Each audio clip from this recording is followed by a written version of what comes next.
আমার পরমাত্মীয় বৃন্দ, অনেক অনেক বছর বাদে এই বাসন্তিক লগ্নে পূর্ণ বসন্তোৎসব যে নামকরণ বর্তমান যুগশ্রেষ্ঠ যুগত্রাতা স্বয়ং পুরুষোত্তম নামকরণ করেছিলেন, যে পুণ্য তীর্থভূমিতে আমরা সকলে আজকে একত্রিত হয়েছি, তিনি মানচিত্র দেখে এই জায়গাটিকে স্বয়ং নির্ণয় এবং নির্বাচন করে নির্দিষ্ট করে দিয়েছিলেন এবং পয়লা ফাল্গুন এই দিনটিও তিনি নির্ধারণ করে দিয়েছিলেন। সেই প্রারম্ভিক লগ্ন থেকে আজকে এইমাত্র শুনলাম 57 বছরে আমরা পদার্পণ করেছি এই মহোৎসব নিয়ে। এই 57 বছর খুব তাৎপর্যপূর্ণ, অত্যন্ত তাৎপর্যপূর্ণ এই বছরের বসন্ত উৎসব বাসন্তিক লগ্ন। কেন তাৎপর্যপূর্ণ? এই বছর আমাদের পিতৃপুরুষ কেউ দেখেনি। 144 বছর পর অমৃত মহাকুম্ভ উৎসব উদযাপিত হচ্ছে। গতকাল তার শাহী স্নান যোগ গেছে। 144 বছর পরে আবার হবে, যা আমাদের উত্তরপুরুষও কোনোদিন দেখতে পাবে না।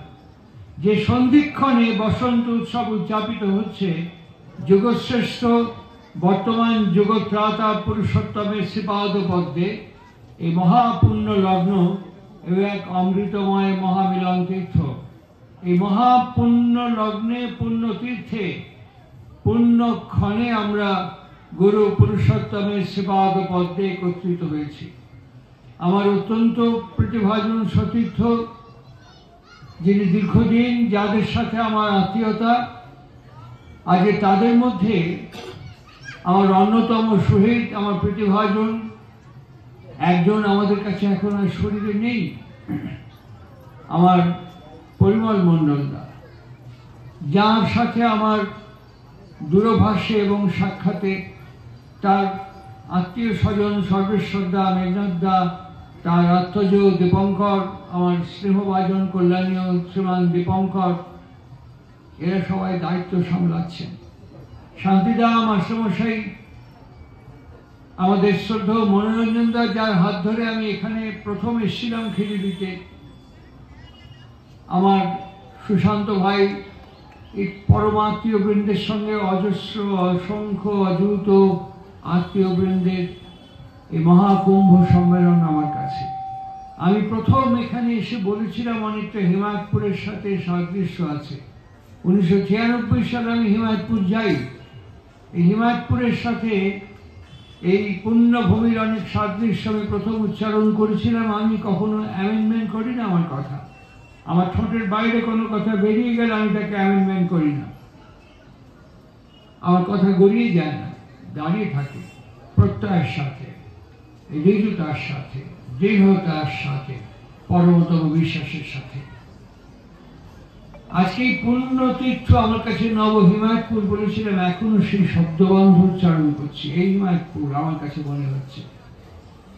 আরেকটি বিশেষত্ব, এই খেজুরি বন্দরের ভারতবর্ষে যত মন্দির আছে, শ্রী শ্রী ঠাকুর অনুকূল চন্দ্রকে আশ্রয় অবলম্বন চিন্তন মনন এবং ধ্যান করে যত মন্দির সৎসঙ্গে আজ পর্যন্ত প্রতিষ্ঠিত এবং উদযাপিত হচ্ছে উৎসব, সেই মন্দির প্রাঙ্গণে এক এবং অদ্বিতীয় খেজুরি বন্দর, তার সাথে পার্থক্য আছে। কোথায় পার্থক্য জিজ্ঞেস করতে পারেন? এখান থেকে সোজা দেওঘর যাবেন।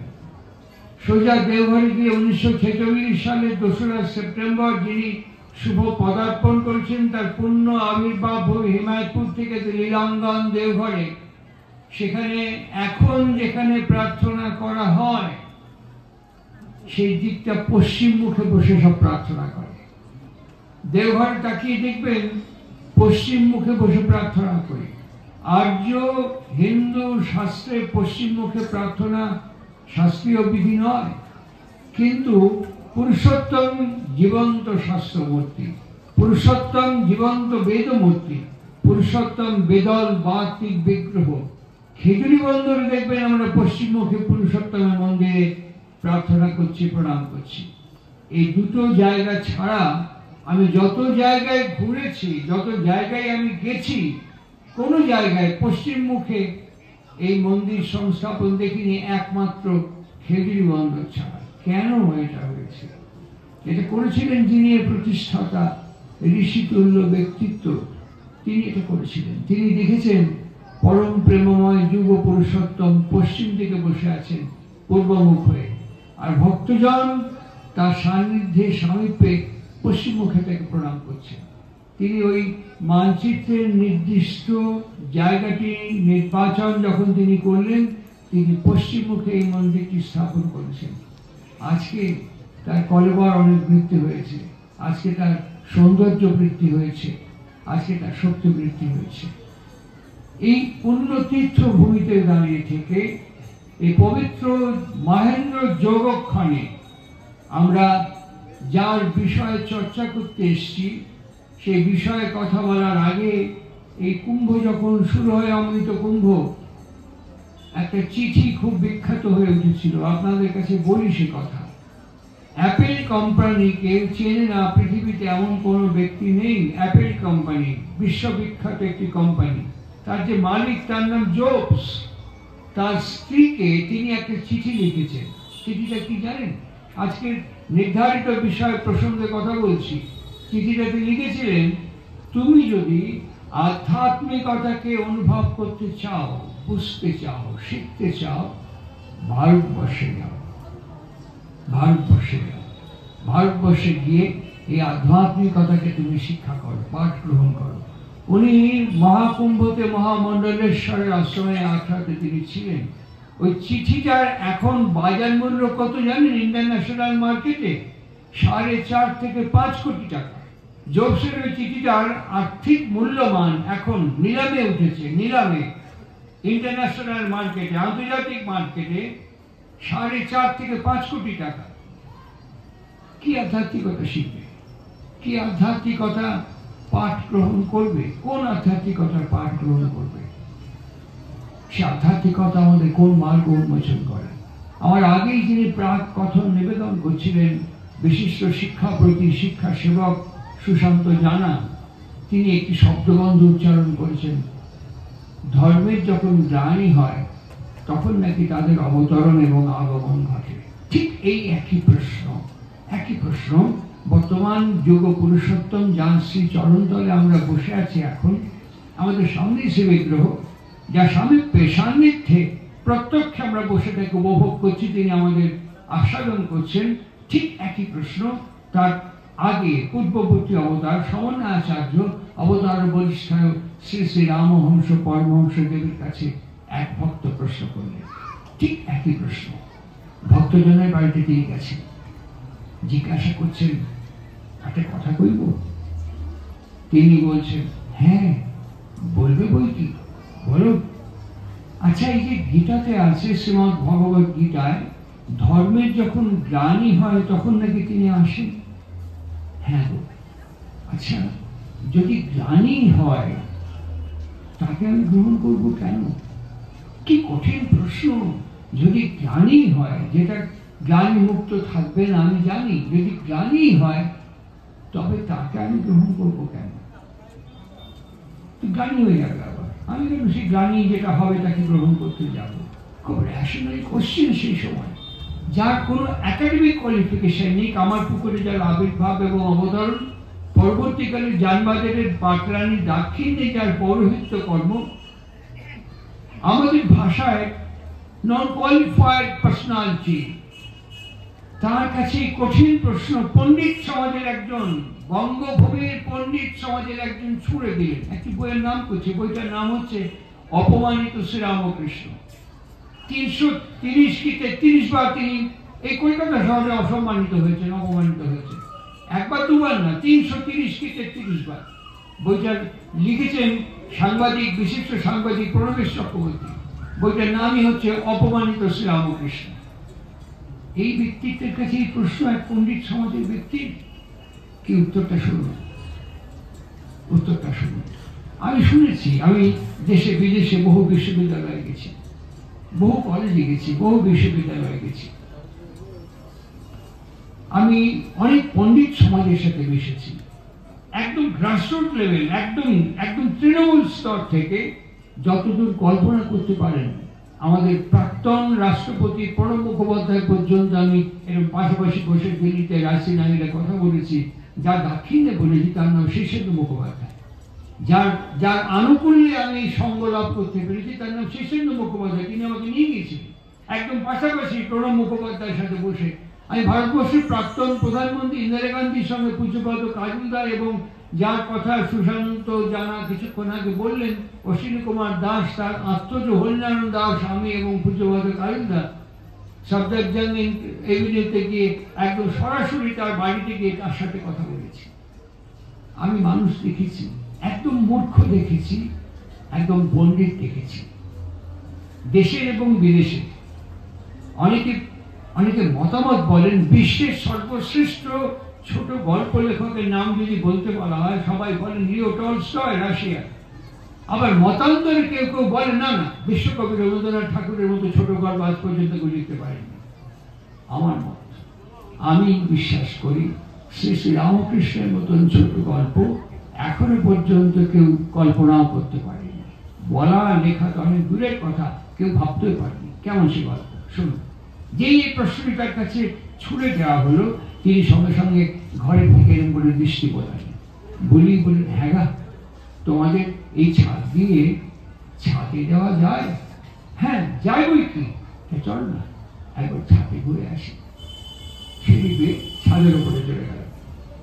গিয়েই ভক্তজন সব পরিবৃত হয়ে আছে, ওদেরকে বলছে, হ্যাঁ গা, বৃষ্টির জল শুদ্ধ না অশুদ্ধ? বৃষ্টির জল শুদ্ধ না অশুদ্ধ? সবাই বলে, না না, বৃষ্টির জল একদম বিশুদ্ধ। শুদ্ধ কি? একেবারে বিশুদ্ধ বৃষ্টির জল খাওয়া যায়?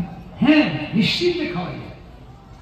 কিছুক্ষণ চুপ করে থাকে, তারপর বললেন, এই বৃষ্টির জল তো তোমার ছাদের উপরেই পড়ে না? হ্যাঁ, ছাদের উপরে পড়ে। আচ্ছা, আমি যদি ছাদ থেকে যে নল নিচে নেমে গেছে, আমি যদি একটা পাত্র নিয়ে একদম নিচে গিয়ে সেই নলের মুখে ধরে জল ধরে পান করি, সে জল কি শুদ্ধ?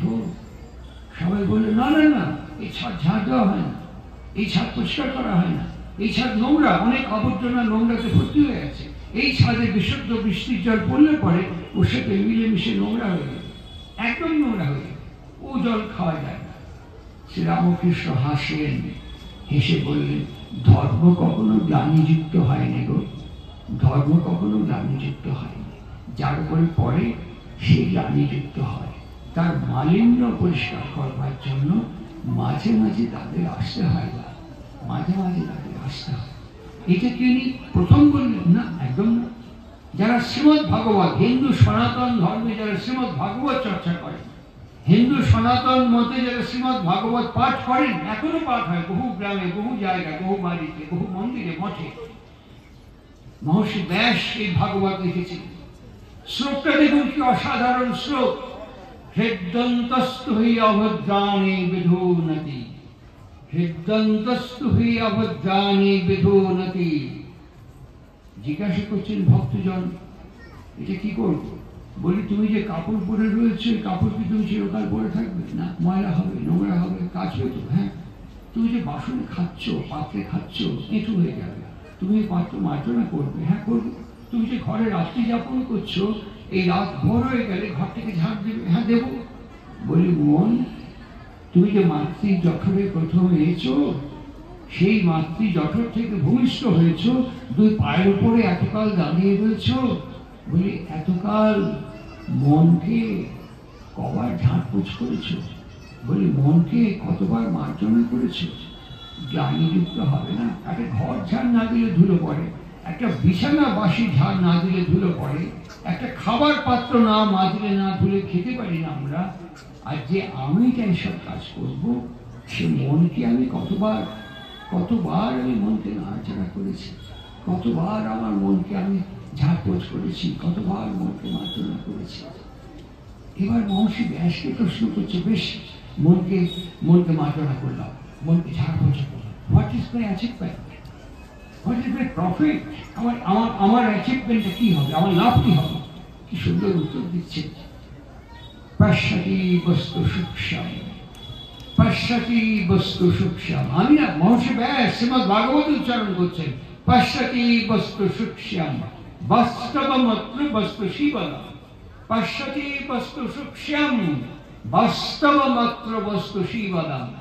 অর্থাৎ তুমি বাস্তবে স্থূল আর সূক্ষ্ম বিভাজন করতে পারবে।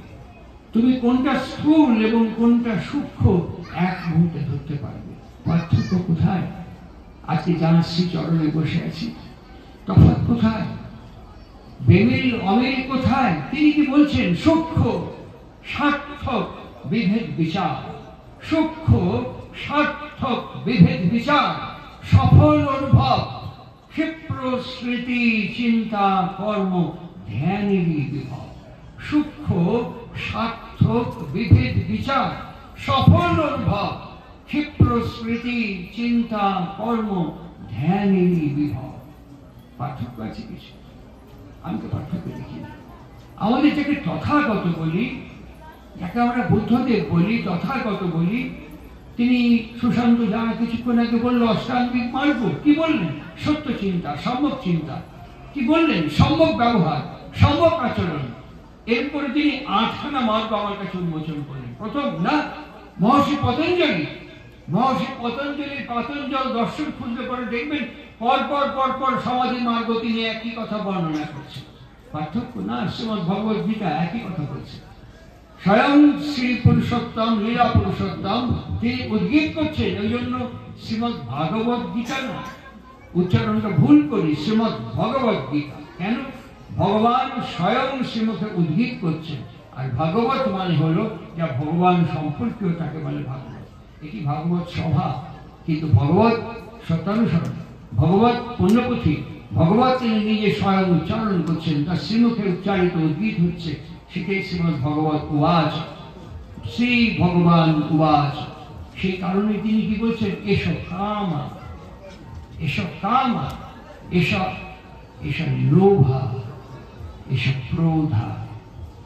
এই তিনটে শব্দ আমাদের চিহ্নিত করে বললেন এগুলো নরকের দরজা। তুমি যে বাস করছো, যদি রোজ ঘষা মানে না করো, এই কাম মানে যৌনতা না, সেক্স নয়, কাম মানে কামনা, বাসনা, যা দানবদের দৈত্যদের মধ্যে তীব্র ছিল। কামনা দৈবাসুর সম্পদ বিভাগে জগৎ মধ্যে তিনি বারবার বলছেন, কামনা আমি এটা করলে পরে সিদ্ধি লাভ করবো, সব আমার হয়ে যাবে।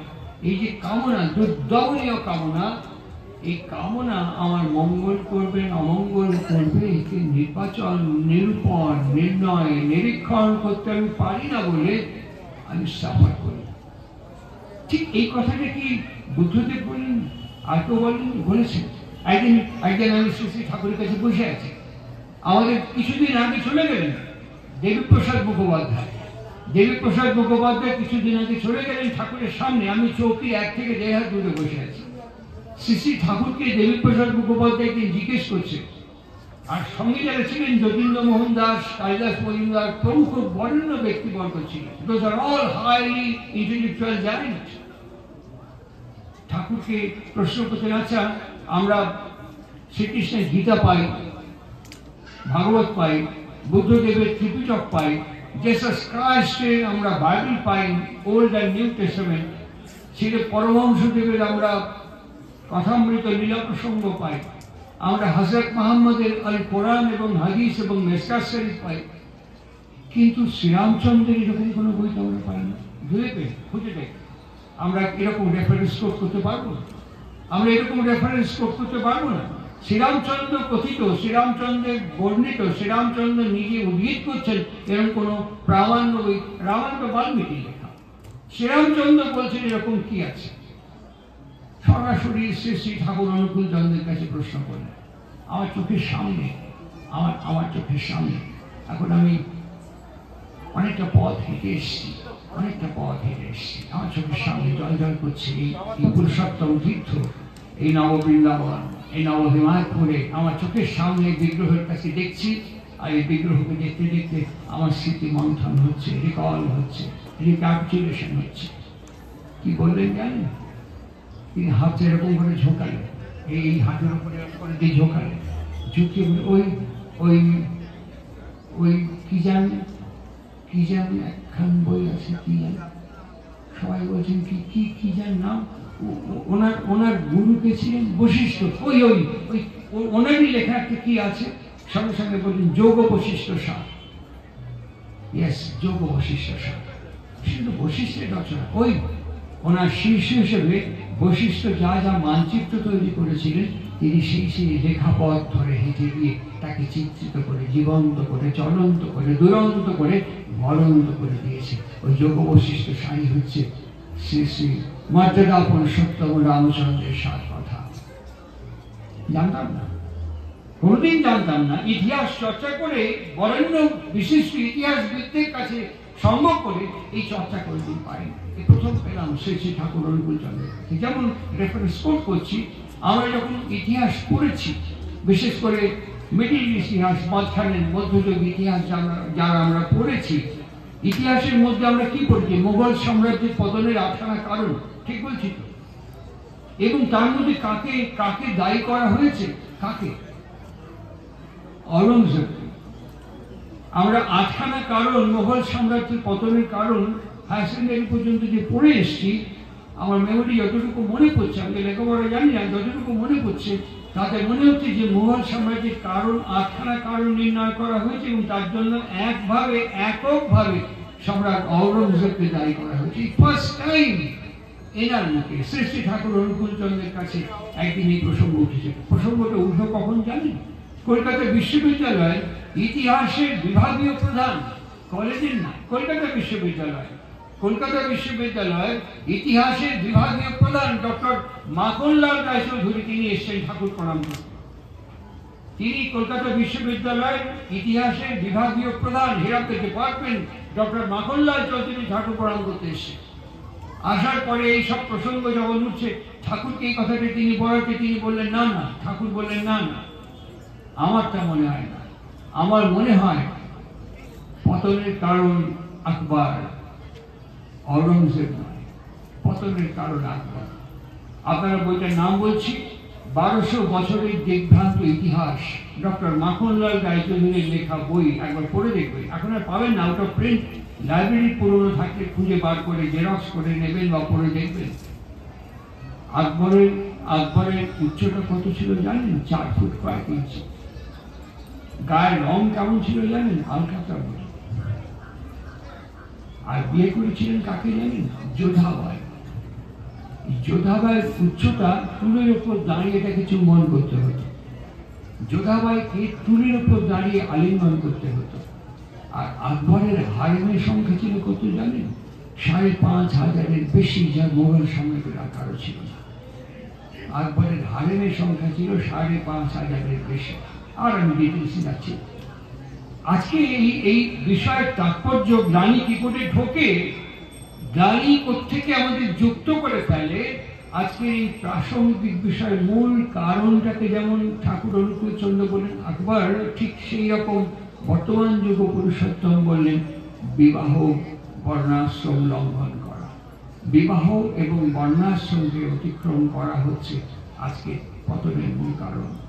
আমরা আজকে এখানে দাঁড়িয়ে আছি, আমি অনেক বিদ্বান মানুষকে দেখেছি, অনেক পণ্ডিত মানুষকে দেখেছি। এইখানে যে কয়েকজন বসে আছে, আমি একটা সাদা কাগজ আপনাদের কাছে দীপঙ্করকে বলবো, কি যে বসে আছে দীপঙ্কর, এখানে সংঘের অধ্যক্ষ দীপঙ্কর বা মাস্টারমশাই যারা সব আছেন, আমি বলবো একটা সাদা কাগজ আর একটা ডট পেন দিয়ে দিন তো সবার হাতে। আপনারা নিন সাদা কাগজ।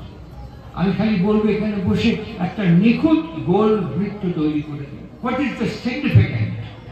এই বসন্ত উৎসব, বাসন্তিক লগ্নে এই শ্রী শ্রী ঠাকুর অনুকূল চন্দ্রের এই খিচুড়ি বন্দর সৎসঙ্গে যে প্রত্যেক বছর 1 ফাল্গুন এই উৎসব, what is the necessity and what is the significant of this উৎসব? এটাকে বুঝতে হবে, জানতে হবে, অনুভব করতে হবে।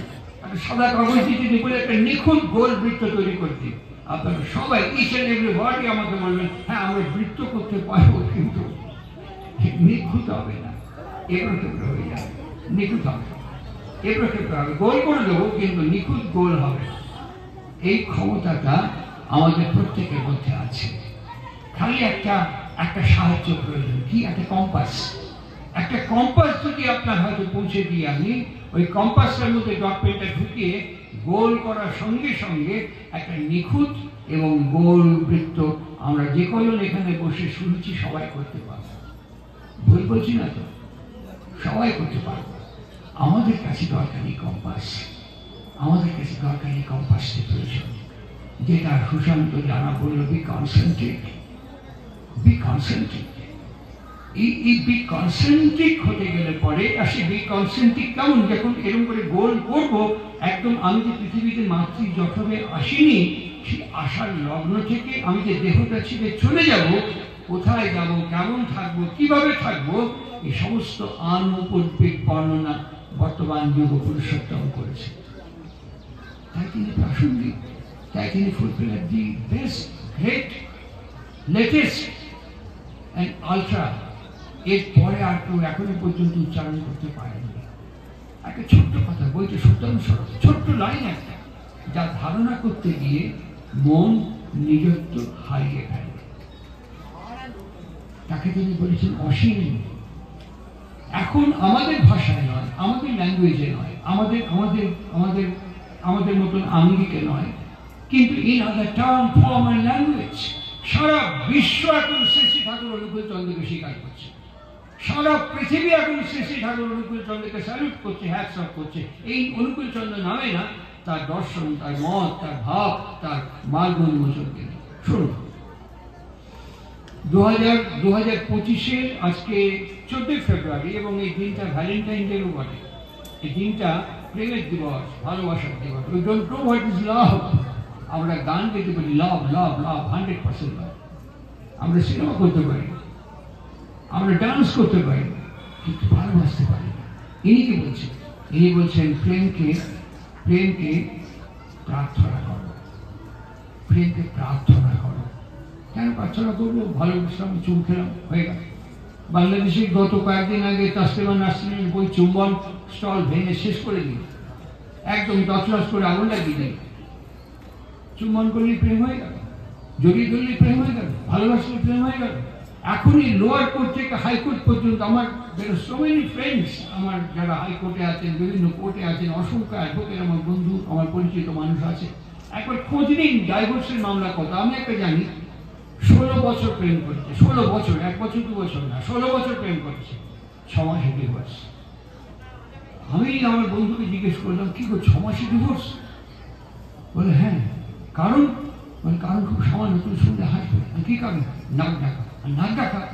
বলে হ্যাঁ, 6 মাস বিয়ের পরে সে ডিভোর্স শুট করছে, অ্যামিকেবল সেটেলমেন্ট হওয়ার জন্য ডিভোর্স শুট করছে। বলছে আগে যে প্রেম করেছে, হাকিম জিজ্ঞেস করছে 16 বছর প্রেম করে 6 মাসে ডিভোর্স ফাইল করছেন? বলে আগে মশাই 16 বছর তো পাশে শুইনি, 16 বছর তো সিনেমা হলে, থিয়েটারে, পার্কে, এখানে ওখানে ঘুরে ঘুরে, ট্যাক্সিতে, গাড়িতে ঘুরে বেরিয়ে প্রেম করেছি।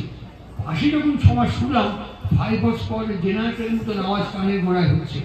আমি পালমোনোলজিস্ট দেখিয়েছি, আমি ENT দেখিয়েছি, সবাই বলছে দিস ইজ ইরিপেয়ারেবল ডিজিজ, জেনেটিক, এটা রিপেয়ার করা সম্ভব না, অপারেশন করে ঠিক করা সম্ভব না।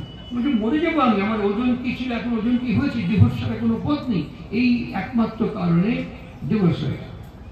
প্রেম করেছিল 16 বছর, ডিভোর্স হতে 6 মাস। এই প্রেম করতে যাবো। আর এই প্রেমের নমুনা তো দেখতে পাচ্ছি। শুনুন, আমি একটা বাড়িতে গেছি, বুঝলি, সেই বাড়ির যিনি গৃহস্বামী এবং গৃহকর্ত্রী দুজনেই হাইফাই ডক্টরেট, খুব বড় মাপের ডক্টরেট। এবং সেই ডক্টরেট বাড়িতে গিয়ে গল্প যোগাযোগ করে ওখানে একটু চা পানের ব্যবস্থা, আলাদা একটু কফি করো। কি হল? পারি না। তুমি কফি করতে পারো না? তা চা করো। পারি না। চা করতে পারো না? তুমি চা কফি খাও না? খাই। কি করে? Home delivery. এত রান্না করো না? কখন করবো? ল্যাব, টিউশন, কলেজ, ইউনিভার্সিটি, কিছু করবো কখন? তাহলে খাও কি? Home delivery. তুমি বাসনপত্র, বিছনাপত্র, ঘরটা ঝাড় দেওয়া, এগুলো কি করে?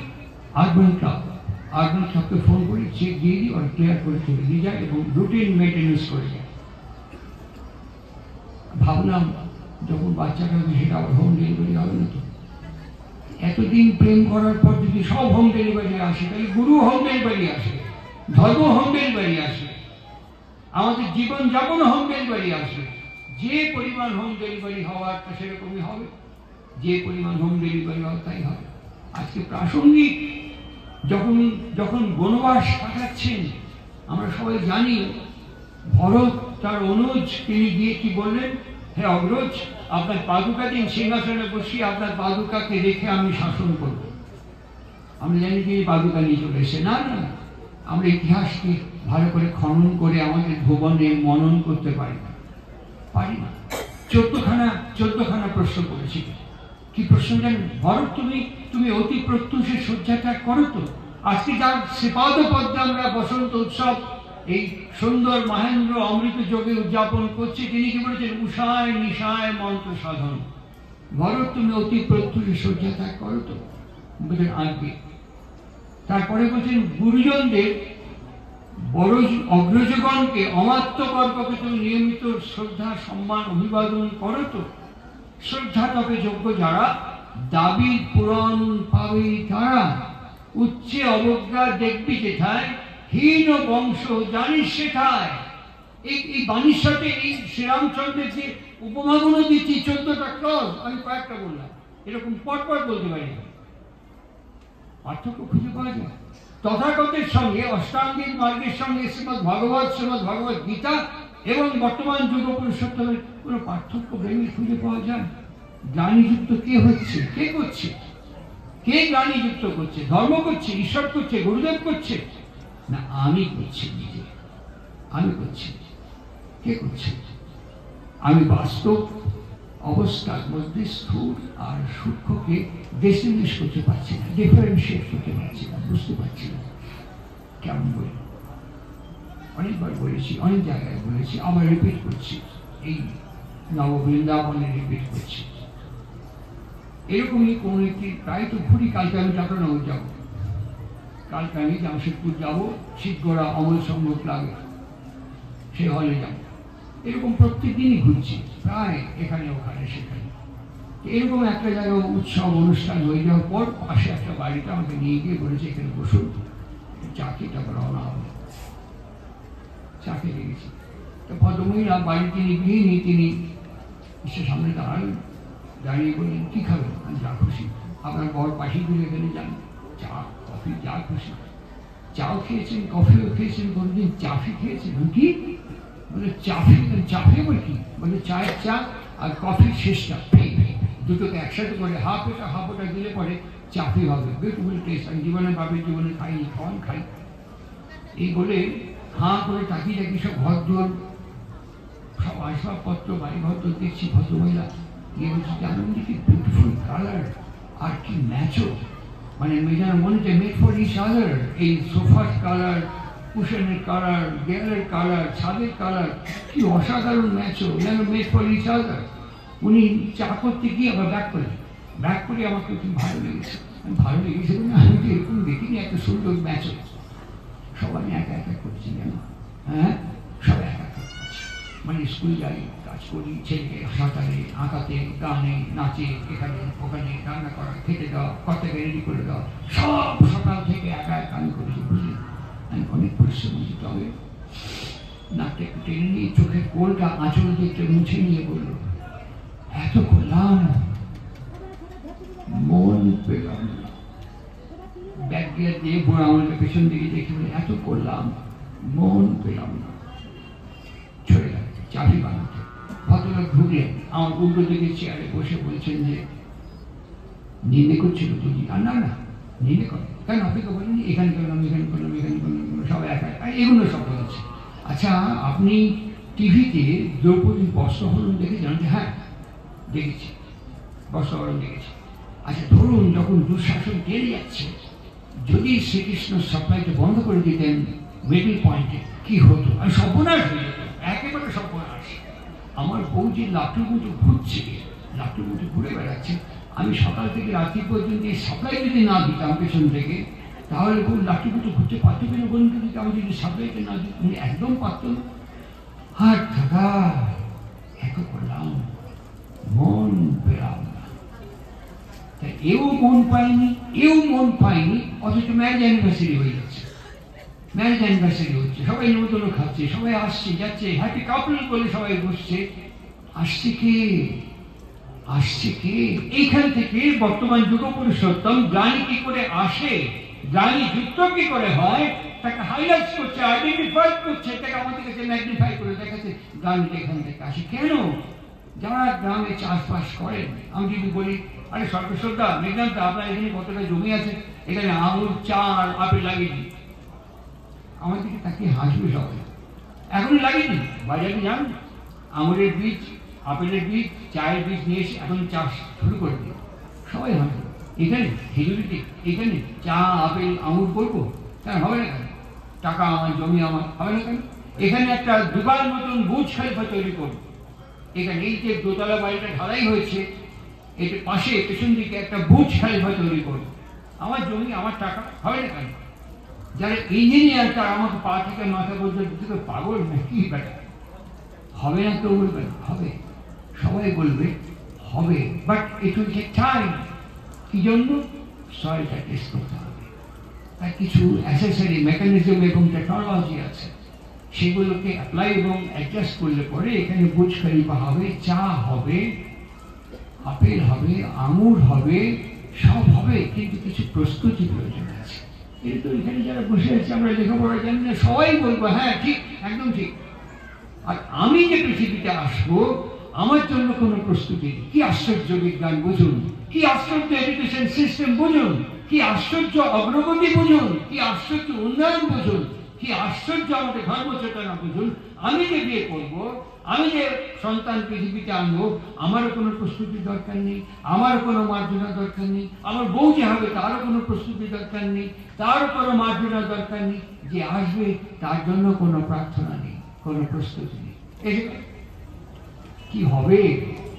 এই জন্য বসন্ত উৎসব, এই জন্য বসন্ত উৎসবের তাৎপর্য, এই জন্য শ্রী শ্রী ঠাকুর অনুকূল চন্দ্রের নেসেসিটি এবং সার্টিফিকেট, তিনি এই কথাটি বলবার জন্য মর্যাদা পুরুষোত্তম থেকে শুরু করে সমন্বয়াচার্য পর্যন্ত যত কথা বলে গেছেন, তিনি তার পরবর্তী পর্যায়ে কথাগুলো বলে গেছেন। এইগুলো তারা কোথাও বলেননি, প্রয়োজন হয়নি। আমি যখন বিএ পড়ি তখন আমার এমএ ক্লাসের সিলেবাসের প্রয়োজন হয়নি, আমি যখন এমএতে যাবো তখন আমার এমএ সিলেবাস প্রয়োজন হবে।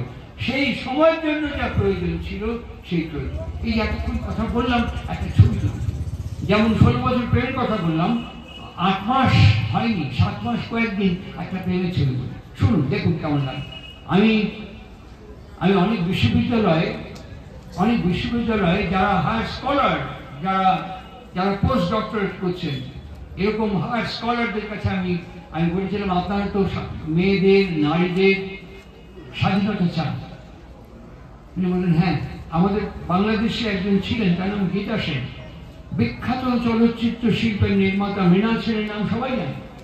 এই মৃণাল সেন এবং গীতা সেন ওরা গেছে কান ফিল্ম ফেস্টিভ্যালের জুরি হিসেবে, সেখানে গেছেন এবং যখন ফিল্ম ক্রিটিক যারা, তারা বলছেন যে মিস্টার সেন, আপনি তো চিরকাল ওমেন্স লিগের কথা বলেছেন, আমরা আপনাকে কি সরাসরি কিছু প্রশ্ন করতে পারি? পাশাপাশি চেয়ারে মৃণাল বাবু এবং গীতা ম্যাম বসে আছেন। উনি মৃণালকে জিজ্ঞেস করেন, মৃণাল বলবো? বলে হ্যাঁ বল। চুপ খাচ্ছে।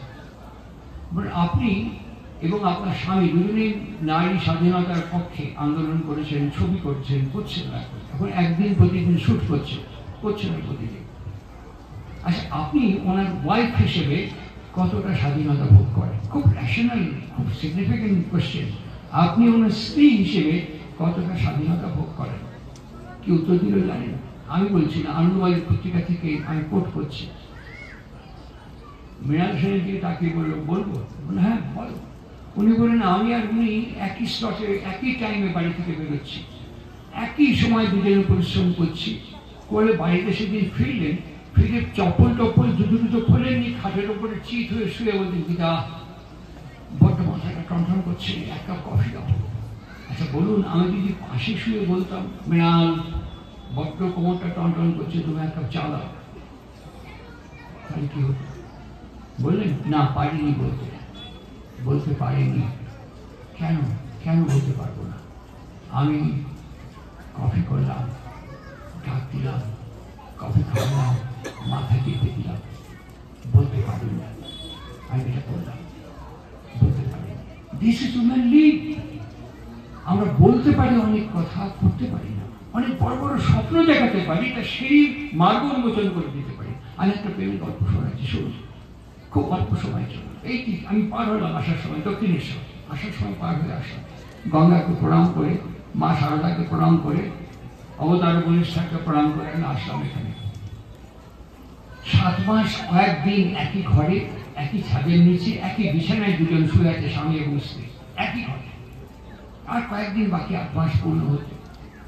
দুপুর বেলায়, ভর গরম দুপুর বেলায়, পায়ের তলে ঠাকুর শুয়ে আছেন, মা ঠাকুরের পায়ের তলে হাত বুলিয়ে দিচ্ছেন। একটা কঠিন প্রশ্ন পৃথিবীতে, আপনারা যারা মায়েরা আছেন, আপনাদের প্রতিনিধি হিসেবে উনি এই প্রশ্নটা করেছেন। আমার যারা পুরুষ দাদারা, ভাইয়েরা, অগ্রজ গুরুজন যারা আছেন, আমাদের কাছে মায়েরা এই প্রশ্নটা করেছে। উত্তর শুনুন, আমারও কি উত্তর হবে এখন? এত এত হাই পিচে দাঁড়িয়ে থেকে, যেখানে মঙ্গল, শুক্র, চাঁদ আমরা সূর্যের দিকে ধাবিত হচ্ছি ইনভেস্টিগেট করার জন্য, ডিসকভার করার জন্য, সেই প্রেক্ষাপটে দাঁড়িয়ে থেকে আমাদের কি আনসার হবে সেটা আমরা নিজেরা জানি। আর তিনি, যার কোনো একাডেমিক কোয়ালিফিকেশন নেই, তিনি কি আনসার দিয়েছিলেন? প্রস্তুতিটা কেমন হওয়া দরকার? শুনুন, একটা কঠিন প্রশ্ন করলেন, পায়ের তলে হাত বোলাচ্ছেন। আমি তোমার একটা কথা জিজ্ঞেস করি।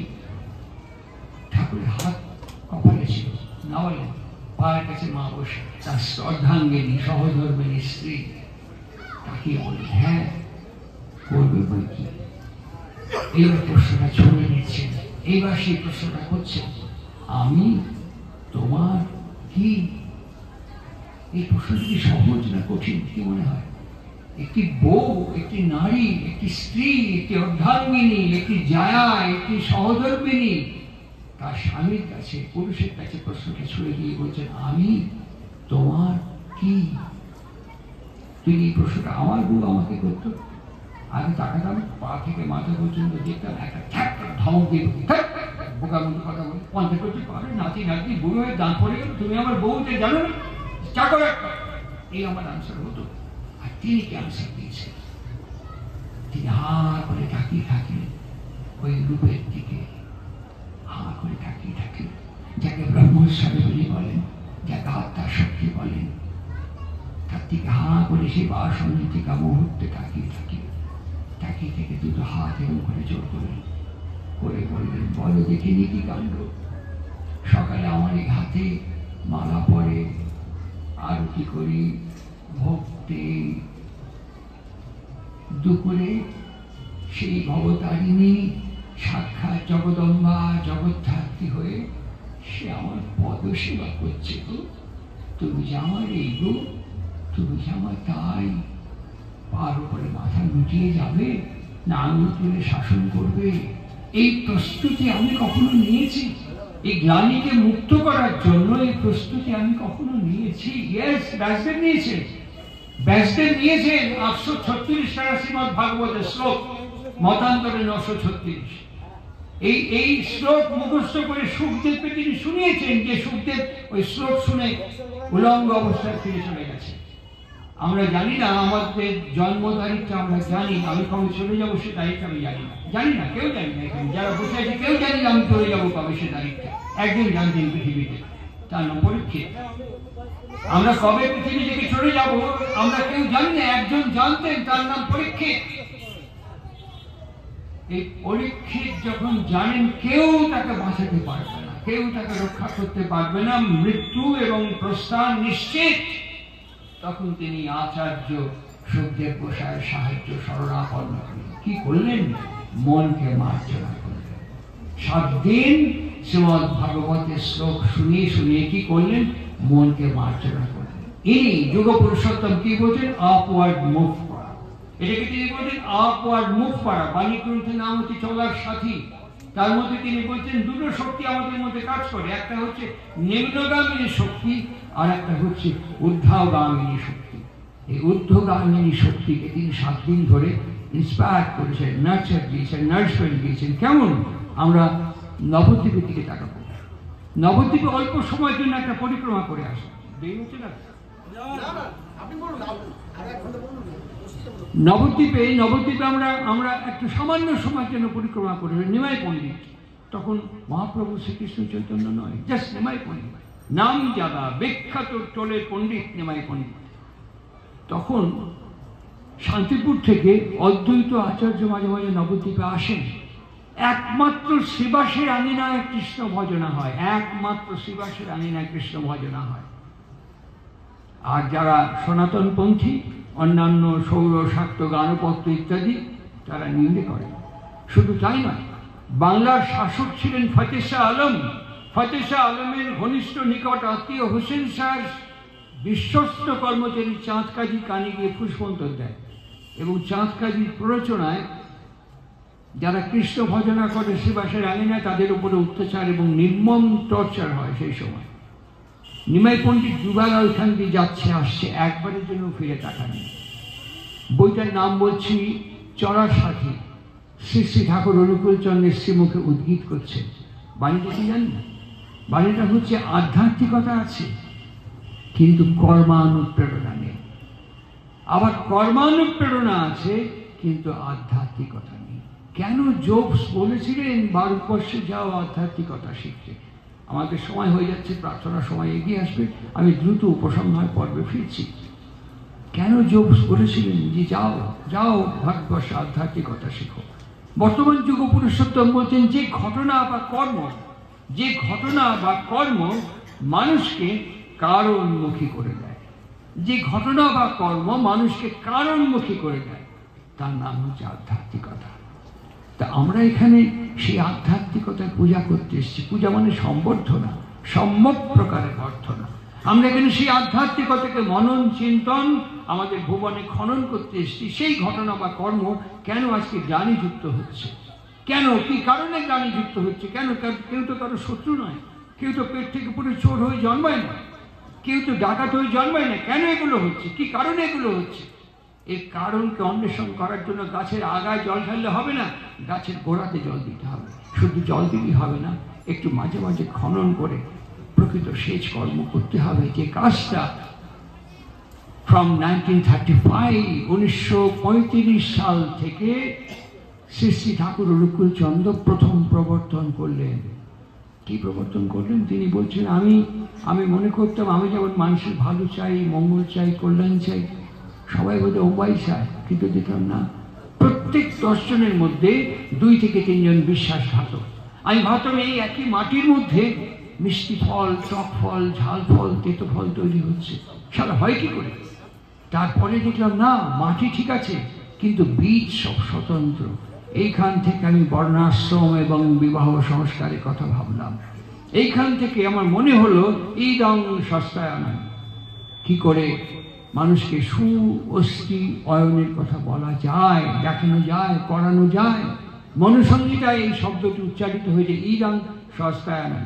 ঠাকুর অনুকূল চন্দ্র তার 5টি ধারা এবং বিধিকে প্রবর্তন করলেন, এবং তিনি প্রবর্তন করলেন মানুষকে বললে পরে মানুষ শুনবে না, মানুষকে জোর করে ধরতে মানুষ থাকবে না, ছিটকে যাবে। কি করতে হবে? বন্ধন চাই। জেসাস ক্রাইস্ট সে কথা বলেন, লিগারেশন। বিশ্বকবি রবীন্দ্রনাথ ঠাকুর বলছেন রিলিজিয়ান এবং ধর্ম এক কথা নয়। রিলিজিয়ান মানে হচ্ছে একটু লিগারেট, বন্ধনযুক্ত পুনর্যোজনা, আর ধর্ম মানে যে আমাকে প্রকৃত অর্থে from pin to elephant A to Z আমাকে ধারণ করে আছে। তাই জেসাস ক্রাইস্ট আমাদের বাইবেলের মধ্যে বললেন no fear, no fear, I am with you, no fear, I am with you. এখন মণিপুরে দেখবেন, ভারতবর্ষের বিভিন্ন জায়গায় দেখবেন খ্রিস্টান মিশনারিরা হিন্দুদেরকে ধর্মান্তরিত করছেন। কেন? খ্রিস্টান করে দিচ্ছে, জনসংখ্যা বাড়াচ্ছে। আশ্চর্য, বাইবেলটা সমর্থন করেনি। বাইবেল কি বলছেন? Conversion, conversion is the verse of the religion. Bible আমাদের পরিষ্কার করছেন conversion is the verse of the religion. Islam আমাদের কি বললেন? একই কথা বললেন, কালেমা, নামাজ, রোজা, যাকাত, হজ। শ্রীমদ্ ভাগবতের এই কথা, মার্জনা করো, মার্জনা করো, এই কথা তো আমাদের ইসলাম বললেন, কালেমা, নামাজ, রোজা, যাকাত, হজ, একই কথা। মার্জনা করো, অঙ্গীকার করো, দীক্ষিত হও, কালেমা পড়ো, কালেমা পড়ো, তাকে বন্ধনে আবদ্ধ হয়ে তার অনুগত হয়ে শরণাগত হও, তবে তো তুমি শান্তি কি তা তুমি বুঝতে পারবে। ঠিক একইভাবে আমরা বলি এত দেবতা এবং দেবী আমাদের মধ্যে, 33 কোটি দেবতা এবং দেবী।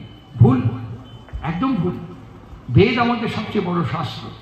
বেদের সবচাইতে বড় ঋষির নাম হচ্ছে মহর্ষি যাজ্ঞবল্ক্য। মহর্ষি যাজ্ঞবল্ক্যকে মহর্ষি সাকল্য, তিনিও একজন বিখ্যাত বরিষ্ঠ ঋষি।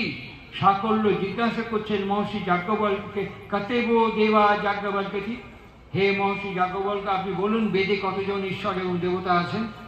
প্রথমে 3033 জন, অমুক তমুক করতে করতে একই প্রশ্ন রিপিটেডলি করছেন, কতেব দেবা যাজ্ঞবল্ক্যতি। শেষে গিয়ে যাজ্ঞবল্ক্য বলছেন একজন। কে সে? তিষ্ঠ। তোমার মন একে ধারণ করতে পারবে না, তোমার মন একে ধারণ করতে পারবে না, থেমে যাও। একই কথা যাজ্ঞবল্ক্য বলেছিলেন মৈত্রেয়ীকে, থেমে যাও, আর প্রশ্ন করো না, তুমি একে ধারণ করতে পারবে না। গীতা মাহাত্ম্য পড়ে দেখবেন, তার মধ্যে বলছেন কয়েকজন আমাকে স্বরূপে চেনে, তার মধ্যে যাজ্ঞবল্ক্যের নাম আছে, মিথিলাপতি জনকের নাম আছে, ধনঞ্জয়ের নাম আছে, ভৃগুর নাম আছে, কয়েকজন। বেদে ঈশ্বর একজন। ইসলাম আমরা বলি আল্লাহ আকবার, নারায়ে তাকবীর, লা ইলাহা ইল্লাল্লাহ, বিসমিল্লাহ বলি, আল হক, আল ওয়াদুদ, আল মামুন, আল রব, একের পর এক নাম বলতে পারি, প্রচুর 88 জনের নাম আছে, সব আল্লাহ। আমরা সেটাকে এক করে বলছি একমেবা দ্বিতীয়াম শরণ্যম। কোথায় পার্থক্য হচ্ছে, কোথায় ভুল হচ্ছে, কোথায় তফাৎ হচ্ছে? সেই কারণেই আজকে যে শীর্ষক বিষয়, সেই বিষয়টা এরা নির্ধারণ করেছেন। নিমাই পণ্ডিতের কাছে ফিরছি। উনি তাকাতেন না একদম, নিজেই পছন্দ করলেন লক্ষ্মীপ্রিয়াকে, পছন্দ হল গঙ্গার ঘাটে। পছন্দ করার পর উনি নিজেই বন্ধু বান্ধব লোকজন দিয়ে মা সচিমাতার কাছে পাঠিয়ে দিয়ে বিবাহের সব স্থিরীকৃত করে ফেলেন। এবং সব স্থিরীকৃত করে ফেলার পর যখন বিবাহ হলো, তখন সংসারে প্রচন্ড অভাব। জগন্নাথ মিশ্র চলে গেছে, প্রচন্ড অভাব, দারিদ্র, কাঠিন্য। তখন তিনি সেই সময় তিনি পূর্ববঙ্গে গেলেন, অখণ্ড ভারতবর্ষের পূর্ববঙ্গে গেলেন।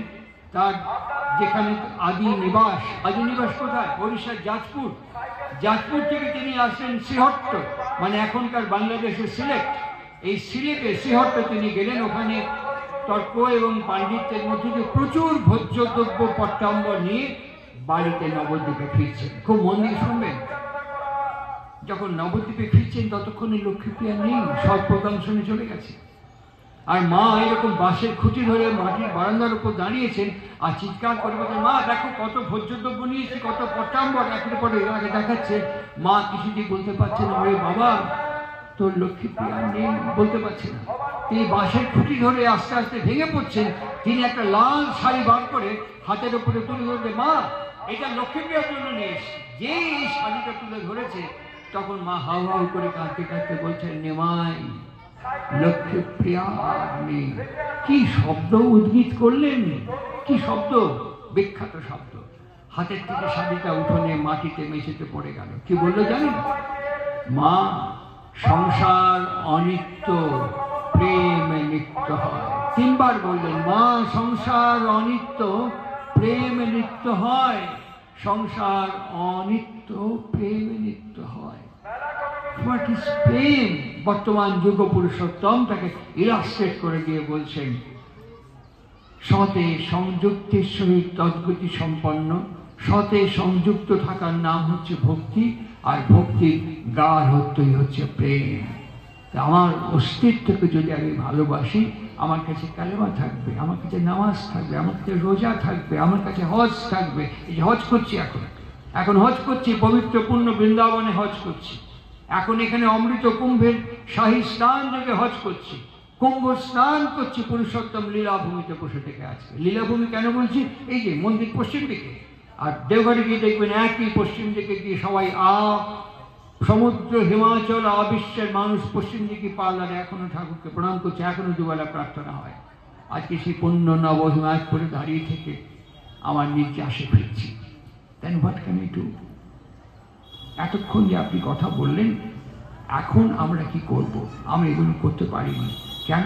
কেউ আমাদের কানে কানে বলেনি, কেউ আমাদের হাত ধরে টেনে নিয়ে যায়নি, কেউ আমাদের জোর করেনি। কেউ আমাদেরকে শেখায়নি, কেউ আমাদের বলেনি। আমাদের লটস অফ এরার্স, প্রচুর ভুল আমরা করে এসেছি, প্রচুর ভুল আমরা করে এসেছি। দেন হোয়াট ক্যান আই ডু? আপনি কি করেছি ওই পুরনো কাসুন্দি যদি খাটেন, তাহলে আমার ফিউচার লাইফ, আমার নেক্সট লাইফ কি হবে? Yes, I believe it, firmly convictly believe it. কি করতে হবে শুনুন, কি করতে হবে। যা হয়ে গেছে তাকে ছেড়ে দিন। যা আমি হেঁটে চলে এসেছি পেছন দিকে, তাকে আমার কোনো লাভ নেই। সামনের দিকে, rest of my life, rest of my life. একমাত্র পথ হচ্ছে দীক্ষা। দীক্ষাটা কি? দীক্ষা মানে হাতের জল শুদ্ধ করা, অমুক করা তমুক করা নয়। দীক্ষা মানে ভেতর থেকে রিজেনারেট করা। কি? Power and energy, power and energy regenerate করা। ঠাকুরের মেজ ছেলে পূজ্যপাদ ছোটদা চলে গেছেন পৃথিবী থেকে, শরীর ছেড়ে। পাবনা হিমায়তপুরে মুগুর, বড় বড় মুগুর এরকম করে করে ভাসতেন। ঠাকুর পাবনার বাঁধের উপর দিয়ে হেঁটে যাচ্ছেন পদ্মার পাড়ে। বাঁধটা এখন পথ চলার রাস্তা, সেদিন দোলেও দেখে এসেছি গত বছর। বাঁধটা এখন পথ চলার রাস্তা। আর ছোটদার যে শরীর ছিল লম্বা, আমি তখন রোগা, হাফ প্যান্ট পরি। ছোটদা আমাকে বলছেন পাটা একটু টেপতো, এই পাটা আমি এরকম করে দু হাতে জড়িয়ে ধরে এরকম করে করে ডলছি, দোষ সালা এরকম করলেন। আমি ছিটকে পড়ে গেলাম রোহিণী রোডের রাস্তার উপরে। তা আমাকে বলছেন এই শরীর নিয়ে তুই পরম পিতার কাম করবি? আমার ডান হাতের এই হাতের দানাটা ধরে এরকম করে তুলে ঝোলালেন, ঠিক করে দাঁড়া। আমি যে আপনার এত শক্তি, আমাকে এরকম করে মাটির থেকে শূন্য তুলে নিলেন। তখন আমাকে বলছেন শোন, আমি মুগুর ভাসতাম হিমায়তপুরে। হঠাৎ তাকায় দেখি কি বাঁধের উপরে বাবা দাঁড়ায় আছে। আমার এরকম কোমরে হাত দিয়ে ডাকতে করছে, মনে মনে। বাবা, ছুটে গেলাম। তুই কি রোজ পালোয়ানি করিস? আমি হ্যাঁ। তোর কি শক্তি টক্তি কিছু হচ্ছে? বলে হ্যাঁ, ঢের হচ্ছে। হাতটা এরকম করে বাড়িয়ে দিয়ে কয় কি হাত ধরে ঝোলতো। কন কি বাবা, একটা কিছু যখন দেয়ালে রেস্ট করেন, একটু হাতটা এরকম করে ধরলে বেঁধে যাবে।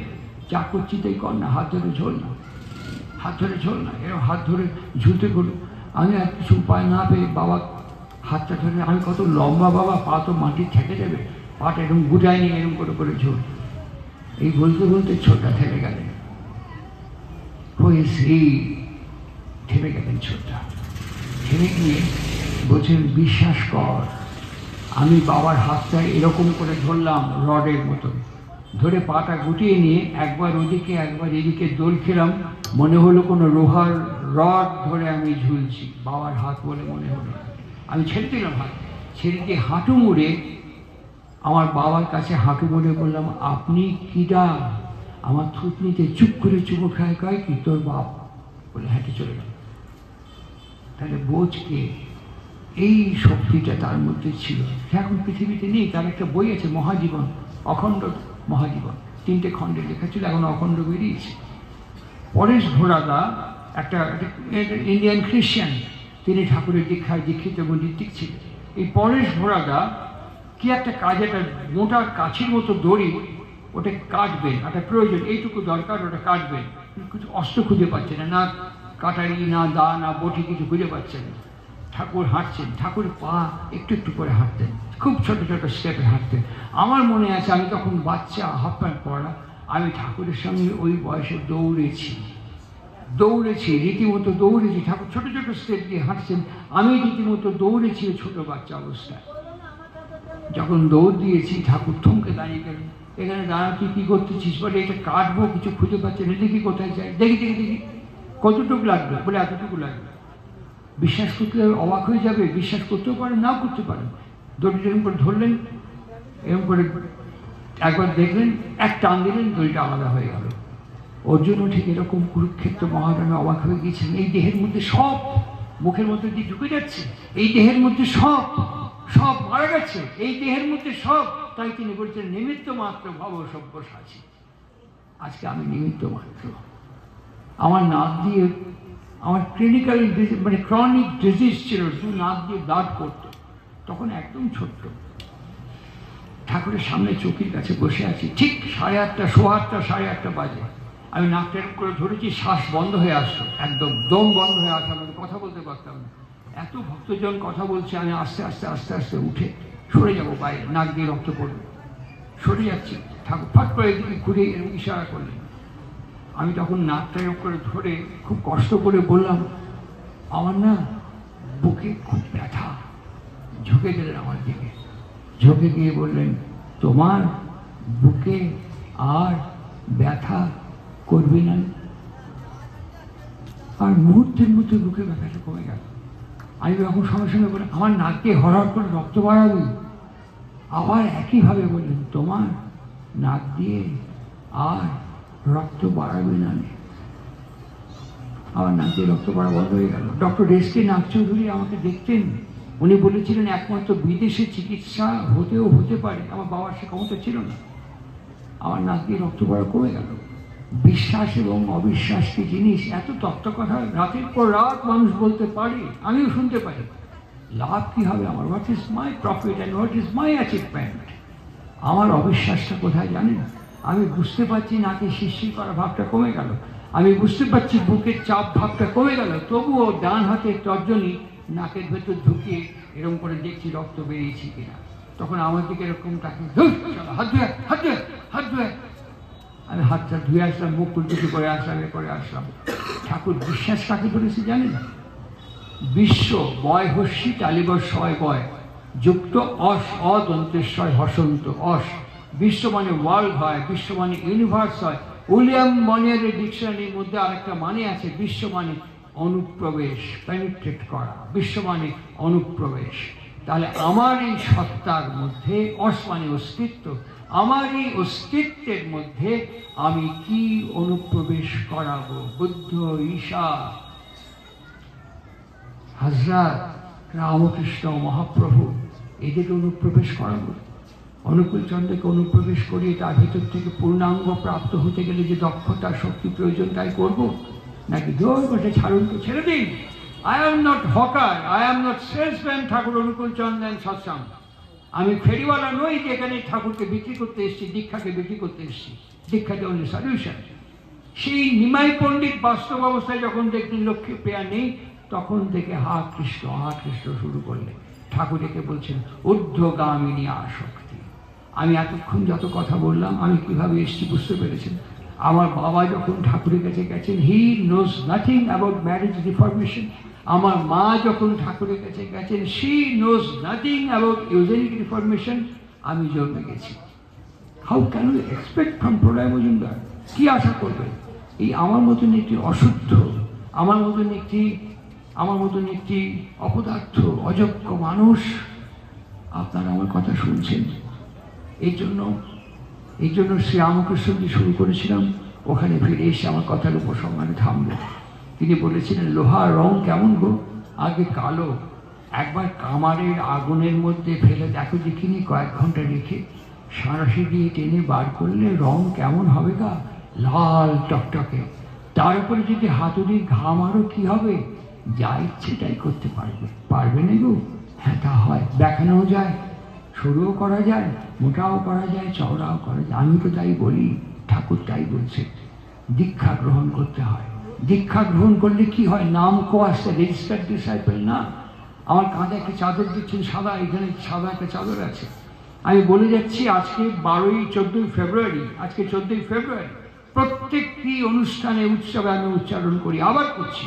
আজকে 14ই ফেব্রুয়ারি, মার্চ, এপ্রিল, মে, তারপরের দিন শুভ নববর্ষ বাংলার। আজকে বলছি আগামীকাল সন্ধ্যে থেকে সানসেট হয়ে যাওয়ার পর, সূর্য অস্ত যাওয়ার পর, কাঠের কোনো প্ল্যাটফর্ম, কাঠের চৌকি, কাঠের পিঁড়ি, কাঠের আসন, কাঠের বেঞ্চি, চেয়ার, যাই হোক, যেখানে আরাম করে বসতে পারেন, সুখাসনে বসতে পারেন। হাঁটু নিচে বালিশ নিন, কোমরে বালিশ নিন, আরাম করে বসুন। আমাদের আসনের নাম হচ্ছে সুখাসন। আরাম করে বসুন। এই সাদা চাদর দিয়ে সমস্ত শরীরটাকে ঢেকে ফেলুন। এই নাভি, বুক, এখানে এবং এখানে দ্বিদল দ্বিদল বা তিস্রা তিল, শ্বাসে এবং নিঃশ্বাসে বীজ মন্ত্র, যারা দীক্ষিত তারা বীজ মন্ত্র জপ করুন। যারা অন্য কোনো কৌলগুরু বা অন্যান্য গুরুদেবের দীক্ষিত তারা গুরুদেব প্রদত্ত বীজ মন্ত্র জপ করুন। আর যারা কোনো গুরুদেবের দীক্ষা নেননি, জাস্ট ওম জপ করুন। অ্যান্ড্রয়েড মোবাইলে অ্যালার্ম দিন 15 মিনিটস। অ্যান্ড্রয়েড মোবাইলে অ্যালার্ম দিন 15 মিনিটস, 15 মিনিট। সমস্ত বিকেন্দ্রিক ভাবটা গুটিয়ে এখানে এসে এককেন্দ্রিক করে জপ করুন। আপনারা বলবেন সেটি কি সম্ভব? Yes, it's possible. কেন? দেখুন বাইরে কত শব্দ হচ্ছে, দেখুন এখনই দেখুন, নগদানকে দেখুন। ঠাকুরকে আমি দেখেছি পইতে এরকম করে কনস্টান্টিন বলতেন, শিব চক্রবর্তী ইচ্ছা হলো অনুকূল চক্রবর্তী। সারা ধারবাকি করিও নেই, ধারবাকি বুঝিও না, সারা আজম্ম নগদানব্দি কারবার করছে। আমিও তার শিষ্য, নগদানব্দি কথা বলছি আপনাদের সাথে। এখানে কত শব্দ হচ্ছে দেখুন। বাইরে মেলার শব্দ, মাইকের শব্দ, লোকজন যাচ্ছে শব্দ, কত রকমের শব্দ। আপনারা যে কয়েকজন মানুষ আমার কথা শুনছেন, ইট ইজ অলসো সাউন্ড, এটাও একটা শব্দ। আপনাদের কানের পর্দায় সব শব্দ আসছে, আপনারা কি করছেন? প্রত্যাখ্যান করছেন, বর্জন করছেন, আমার শব্দটি গ্রহণ করছেন, তাই তো শুনতে পাচ্ছেন, তাই তো বসে আছেন, পেন ড্রপ সাইলেন্ট হয়ে বসে আছেন। ঠিক একইভাবে যত চিন্তা ভাবনা আমার কাছে সেই সময় আসুক না কেন, এখন যে পদ্ধতিটা আমি কথা বলছি এবং আমরা সবাই শুনছি, সেম অ্যানালজিতে আমি সেই শব্দটিকে শ্রবণ মনন করবার চেষ্টা করব। কিছুক্ষণ করুন, 15 মিনিট, 3 মাস করুন, দেখবেন আমার কোষের স্থিতিস্থাপকতা বেড়ে গেছে। ঠাকুর অনুকূল চন্দ্রের দিব্য পবিত্র জ্যোতির্ময় মার্গ উন্মাদনে তিনি বলেন আমার সহনশীলতাও বেড়ে যাবে। তিনি বলছেন ধ্যানে মানুষকে করে স্থির, গ্রহণক্ষম। আমি সহ্য করতে পারবো আপনার খারাপ ব্যবহার, আপনার খারাপ আচরণ, আপনার খারাপ ভাষা আমি সহ্য করতে পারতাম না। কি বলছেন আমার গুরুদেব? তিক্ত ব্যবহার একটু একটু করে প্রয়োগ করুন। তিক্ত ব্যবহার রুচ্চ করো যেমনতর সুক্ত, এতে ফল ভালোই ফলে, ঝিনুকে যেমন মুক্ত। কি বলছেন তিনি আমাদের মধ্যে? তাই সংসারে রাগারাগি হয়। তিনি কি বলছেন আমাকে? চটা দেখলেই মিষ্টি বলো, চটা দেখলেই মিষ্টি বলো, হৃদ্য দীপন স্বরে। এই ব্যবহার চটা লোকে উপকারী করে। এই কয়েকটি কথা বললাম। আর উপসংহার পর্বে বলি, ঠাকুরের কনিষ্ঠ পুত্র পূজ্যপাদ কাজলদা 1949 সালে জ্যোতি আশ্রমে দীক্ষা গ্রহণ করেছেন। ঠাকুরের এই কাঠামোতে শেষ দীক্ষাদান কাজলদার স্ত্রী, তার নাম লক্ষ্মীমণি বৌদি, এখন আর নেই পৃথিবীতে। এই দীক্ষা দেওয়ার পর কাজলদা তার পুত্র তাকে বলছেন, বাবাই শোনা, এই বীজ নাম সবসময় জপ করবা, বুঝেছ? সবসময় জপ করবা, সবসময়। আর এইখানে পরম পিতাকে ধ্যান করবে। তার ছেলে শুনেছে তার বাবার কাছ থেকে দীক্ষা নিয়েছে। অল্পে সারেন একদিন দেখছেন ভোরবেলায় ঠাকুর যে ধুতিটা কোমরে এরম করে বাঁধতেন, এরম করে কোমরে ফাঁস গেরো দিয়ে বাঁধা, ওই ধুতিটা আঁচলের মতন করে সাদা চাদর দিয়ে মতন ঠাকুর নিজে সুখাসনে দুদিকে তাকিয়া বালিশ দিয়ে, কোমরে বালিশ দিয়ে, সোজা ওই চাদর মুড়ি দেওয়ার মতন কাপড়টা মুড়ি দিয়ে ধ্যান করছে। কাজলটা দেখলেন। দেখার পরে যখন শেষ হয়ে গেল, ঠাকুরের এই দুটো হাঁটুর ওপরে হাত দিয়ে এরম করে বসে বলছেন, বাবা তুমি তো আমার বলিস পরম পিতার ধ্যান করতে, তোমাকে যে ধ্যান করতে দেখলাম, তুমি কার ধ্যান করো? তিনি উত্তর দিচ্ছেন, পরম পিতার ধ্যান করি। বাবা আমার পরম পিতা তো তুমি, তোমার পরম পিতা কিটা? উত্তর দিচ্ছেন, তোমার যে পরম পিতা আমার সেই পরম পিতা। আহা, আমার পরম পিতা তুমি, তোমার পরম পিতা কিটা? রিপিটেডলি প্রশ্ন করছেন, অ্যাজ লাইক সাকল্য যাজ্ঞবল্ক্য কিছুক্ষণ আগে বললাম, রিপিটেডলি সেম আনসার তিনি দিয়ে যাচ্ছেন, তোমার যে পরম পিতা আমার সে পরম পিতা। এইবার হাত জোর করে বলছেন, বাবা তুমি তোমার নিজের ধ্যান করো। শ্রীমদ্ ভগবদ গীতা বিশ্বরূপ দর্শন যোগে ভক্ত অর্জুনকে তাই দেখিয়েছেন, আমি আমার ধ্যান করি। আমার আদি নেই, আমার অন্ত নেই, আমার মৃত্যু নেই, আমার জন্ম নেই, আমার সংস্কার নেই, আমার কর্ম নেই। উপনিষদ আমাদের তাই বলেছেন, তত্ত্বমসি। আমরা প্রার্থনা একটু পরেই তাই বলবো, তুমি তোমার তজ্জাত সন্তান। এই আমি তোমার, তুমি মুখে এই ক্ষমতা শক্তি আমারও আছে। কেন আমি বুঝতে পারি না? মার্জনা করি না। কেন আমি ধরতে পারি না? বিভেদ করি, ঘষা মাজা করি না। আমরা যখন ওষুধ কিনি তখন তলে লেখা থাকে, সিরাপ কিনলে shake the bottle before use. যখন খাবেন একটু ভালো করে ঝাঁকিয়ে নেবেন। 24 ঘন্টায় এতটা বছরে আমি একবারও ঝাঁকাইনি। বসন্ত উৎসব এবং অমৃত কুম্ভের 144 বছরের শাহী যোগ আজ খেজুরি বন্দর সৎসঙ্গে পূর্ণ বৃন্দাবনে, পূর্ণ মাটিতে পুরুষোত্তম পাদপীঠতার উদযাপিত হচ্ছে। এখানে পূর্ণ পাবেন, প্রাণ ভরে প্রার্থনা করুন। ঠাকুর বলছেন তার কাছে কি চাইতে হয় জানিস? আমরা চাইতে জানি না। আমরা সবসময় বলি এটা দাও, অসুখ ভালো করো, আজন্ম বাঁচিয়ে রাখো। আরে আজন্ম বেঁচে থাকলে ভালো থাকবো না? থাকবো না। দিন যদি সারাদিন থাকে মানুষ বিশ্রাম করবে না? ঠাকুর অদ্ভুত করে বলছেন, দিন দিন চলে যায়, রাত্রি আসে বলে মানুষ বিশ্রাম কাকে বলে বুঝতে পেরেছে। ক্ষুধা আছে বলে মানুষ পরিশ্রম করতে পারে।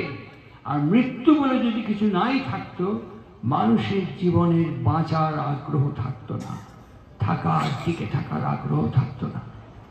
তার কাছে এসে বলছেন, ঠাকুর সারা জীবন পরিবারের জন্য করেছি, পরিবেশের জন্য করেছি, কিন্তু প্রতিষ্ঠা পেলাম না, নাম যশ পেলাম না।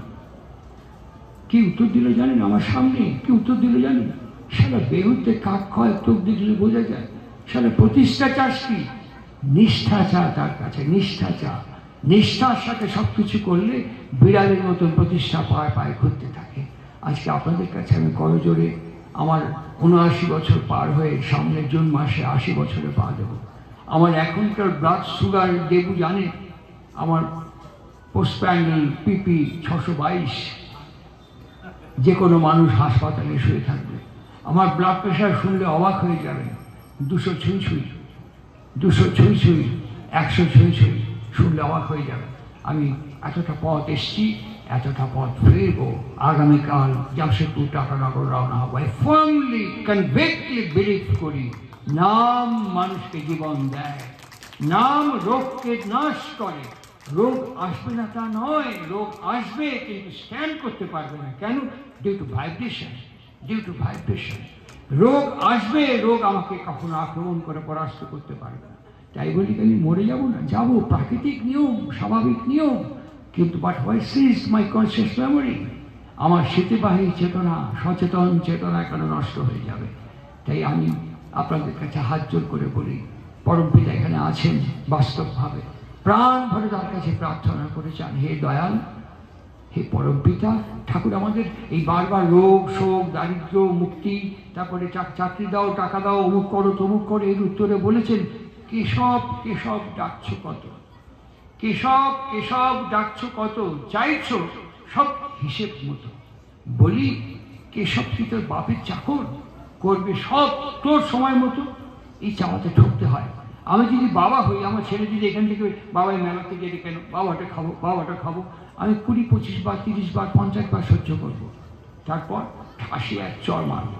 আর আমি যখন তখন থেকে বায়না, আমি বাবা হয়ে বায়না করে করে পাই না, আর তিনি পরমপিতা হয়ে আমার বায়না সহ্য করবেন, করেন। এইটুকু মনে পড়ে গেল, এইটুকু না বললে আমার অতৃপ্তি থেকে যাবে। ঋতিকাচার্য কৃষ্ণপ্রসন্ন ভট্টাচার্য বাঁধের পরে ঠাকুরের কাছে বসে, ঠাকুরের প্রশ্নগুলো কি অদ্ভুত দেখুন। এ আপনার কিডা হয়? আরে তার ছেলে ছোট থেকে আশ্রমে হিমায়তপুরে বড় হচ্ছে, পণ্ডিতটা, বড় ছেলে কৃষ্ণদা। আমার ছেলে পণ্ডিত, তুই কি সাঁতার জানিস? বলে না, সাঁতার শেখায় জানি, ৬-৮ মাস পার হয়েছে। বলে সাঁতার শিখিস? বলে একটু একটু ওই পারে একটু পদ্মায় একটু জল দাবড়াবের পারে। কী করে শেখালেন? কোমরে গামছা গিট দিয়ে দিয়ে বড় করে একটু শেখাই দিয়েছি। তখন পদ্মায় ভরা জোয়ার, মাঝখানে কি কারেন্ট। ঠাকুর বাঁধের পাড়ে চৌকির ওপরে বসে, কেষ্টদা আপনার ছাওয়াল কনে? বলে ওখানে, ডাক দিয়ে নিয়ে আসেন। ঝাঁপায় পর পদ্মায় উস্কাচ্ছে, আগায় না, আরো আগায়, যেখানে জোয়ার, ভরা জোয়ার, যেখানে কারেন্ট, ওইদিকে ছেড়েছেন। কেষ্টদা বাবা হয় একবার দেখছেন, একবার ঠাকুরের মুখের দিকে তাকাচ্ছেন। বলছে ও অতটা জানে না, কিছুটা পারে, তুই আগা না, তুই আগা।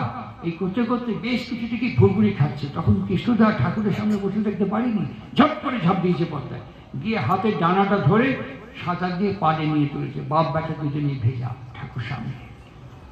কি প্রশ্ন দেখুন, আপনি উয়ের কিডা হন? কৃষ্ণদা বলছে, বাবা। এতটুক বাপ, এতটুক বাপ, ছোট্ট একটা বাপ, শালা টান কেমবা দেখেছেন? ছাওয়ালে একটু ঘুরঘুরি কাটিয়েছে, ঝাঁপায় পড়ে শালা হাতের ডানা ধরে টান দিয়ে পাড়ে তুলেছে। আমাকে আপনারা কি কন? কৃষ্ণদা চুপ। ইষ্ট দেবতা আর কি কন? পরম পিতা আর কি কন? বিশ্বপিতা। শালা এতটুক বাপ যদি ঝাঁপায় করে বাচ্চার টান দিয়ে পাড়ে তুলতে পারে, আর যাক বিশ্বপিতা কন, আপনারা যখন ভুরভুরি কাটেন, আমি যে আপনাদের টান দিয়ে পাড়ে তুলব না, এই বিশ্বাসটা আপনারা কেউ করেন না। ঠিক, আমরা এই বিশ্বাসটা করি না। তাই তিনি বলছেন, তার কাছে কি চাইতে হয় জানিস?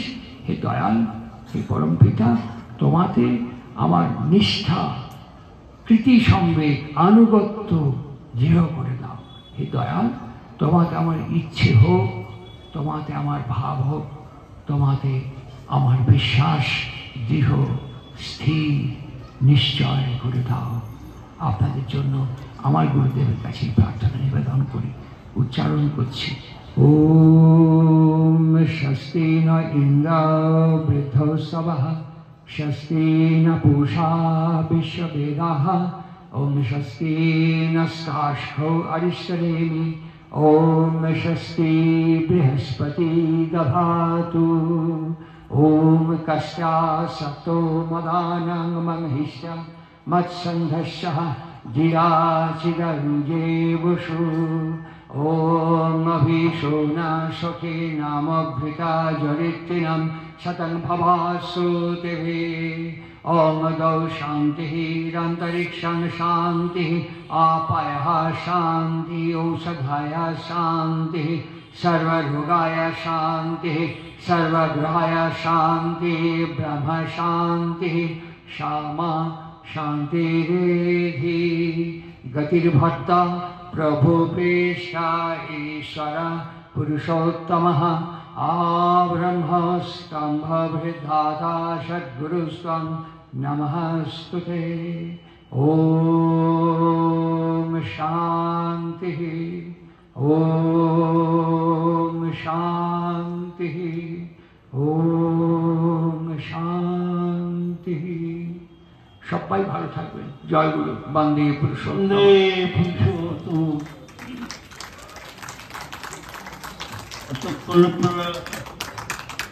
অত্যন্ত ধৈর্য সহকারে মানে কি বলবো ভাষণকে তো কিছু আখ্যা দেওয়া কষ্ট মানে মূল্যায়ন করা বোধহয় আমাদের মধ্যে পড়তে সম্ভব নয় অতি সুন্দর শাস্ত্র সম্মত পুরুষোত্তমের চিন্তা জীবনকে নিয়ে চলিয়ে এগিয়ে নিয়ে যাওয়ার ক্ষেত্রে বিভিন্ন ক্ষেত্রে তার দিশা সঙ্গে সঙ্গে মন্ত্র উচ্চারণ ধরে বৈদিক মন্ত্র উচ্চারণ ধরে আমাদের সকলের ইষ্টদিন কামনা করবেন পরম পিতার চরণে এই অত্যন্ত পবিত্রতম পূর্ণ লগ্নে পূর্ণ ভূমিতে এবং পূর্ণক্ষণে তিনি আমাদের জন্য পরম পিতার কাছে কামনা করলেন। আমরাও সঙ্গে সঙ্গে পরম পিতার চরণে প্রার্থনা জানাই তিনি তার ঘটনা শাস্ত্র নিয়ে আমাদের আহ্বানে এখানে উপস্থিত হয়েছেন। তার জ্ঞানদগ্ধ বক্তব্য শুনলাম পরম পিতার চরণে আমরাও যুক্ত